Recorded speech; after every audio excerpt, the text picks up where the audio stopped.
Meanwhile,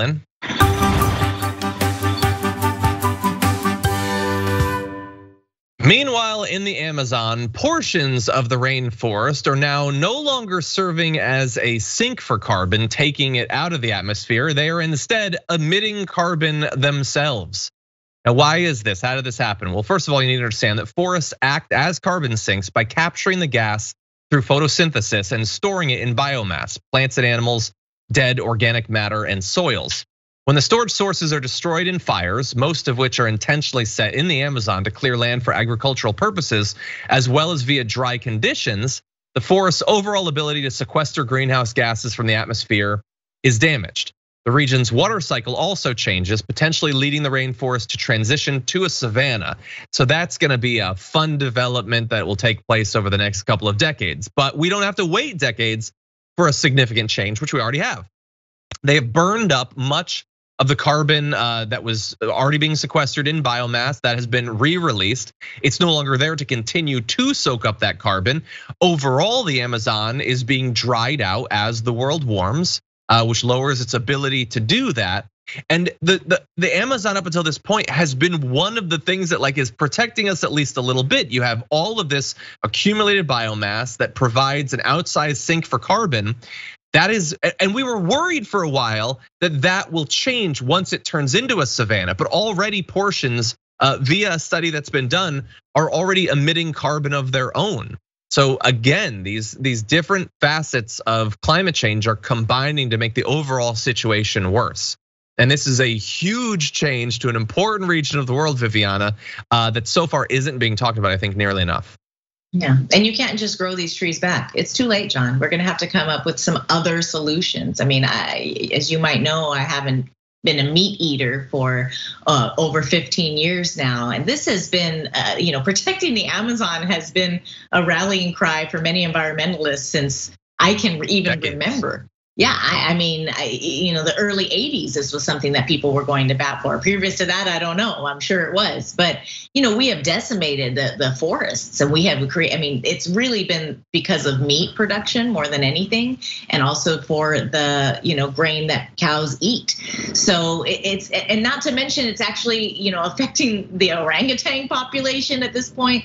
It's just a catalyst for danger. We're seeing climate change getting more severe globally. And unfortunately, we're gonna have to start coming up with some other solutions. Save the Amazon, it's too late. Well, certainly you could slow the destruction. You are right. It's very difficult. Like you can't put the genie back in the lamp sometimes. But there's efforts inside of Brazil in particular to fight back against a lot of the destruction that has been unleashed, by Bolsonaro becoming president. There are activists even now. They said it in advance of him becoming president, but they're saying now like we have to fight back. It's getting far worse. And this, it really sucks to watch the predictions that were made just a couple of years ago coming true so quickly, and affecting the region so much. I mean, there are regions inside of the Amazon right now that are on average 4.5 degrees hotter during the dry season than they were less than half a century before. That is an extreme that it will not be able to tolerate for long. And I want to give you this is a quote from a study that was predicting what could happen in the Amazon eventually back in 2018. It's happening faster than they thought, but they said at that point, these scientists, the precious Amazon is teetering on the edge of functional destruction, and with it, so are we. We stand exactly in a moment of destiny. The tipping point is here, it is now. That was 2018, and the Amazon has already massively changed just in a few years. It's going to get worse. How many of these tipping points are we just going to watch sail by and just continue down the same path as we try to get Joe Manchin to approve of a little bit of climate spending?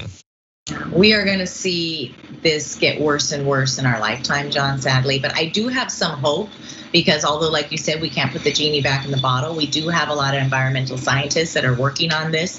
And I have hope that science will bring us a solution. We have to stop. We have to stop industrialized agriculture as one of the US's greatest imports because our corporations have been the ones most responsible for it around the globe. And now we've sort of set the standard in raising, animals and growing crops. We've just decimated the Amazon, not just the flora and fauna, but there's been genocide created of people and tribes. It's just a really, really horrible situation that if we continue to let profit lead the way, we're just gonna see more and more consequences from that. We're going to have to stop. People are gonna have to lose money. Joe Manchin's gonna have to be, Joe Shack and move out of his mansion. It's gonna be really, really a major shift. And unfortunately, until it starts, really affecting people that don't care, then we're gonna see change. So when Joe Manchin's mansion floods, maybe he'll care. Exactly. Make Joe Shack again. I want to see that hat. No, you're absolutely right. And what you're pointing out, the genocide, the destruction of this habitat of not only the animals that live there, but the people that live there in Brazil and other parts of the Amazon. Like another form of that fight is taking place in other areas, like how you can burn down the Amazon to put cows there, or you can destroy an environment to put a pipeline through it. I mean, in both cases, you're devastating these populations. Are we really that different?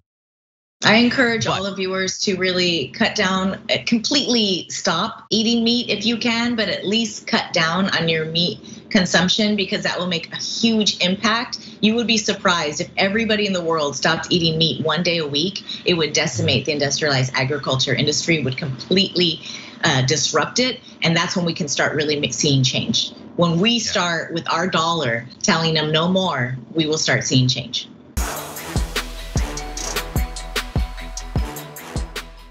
For more political news, breakdowns, interviews, stories of activism, and me trying my hardest to care about the occasional big celebrity news story, subscribe to our YouTube channel at youtube.com/The Damage Report. And you can ring the bell wherever it is so you don't miss anything.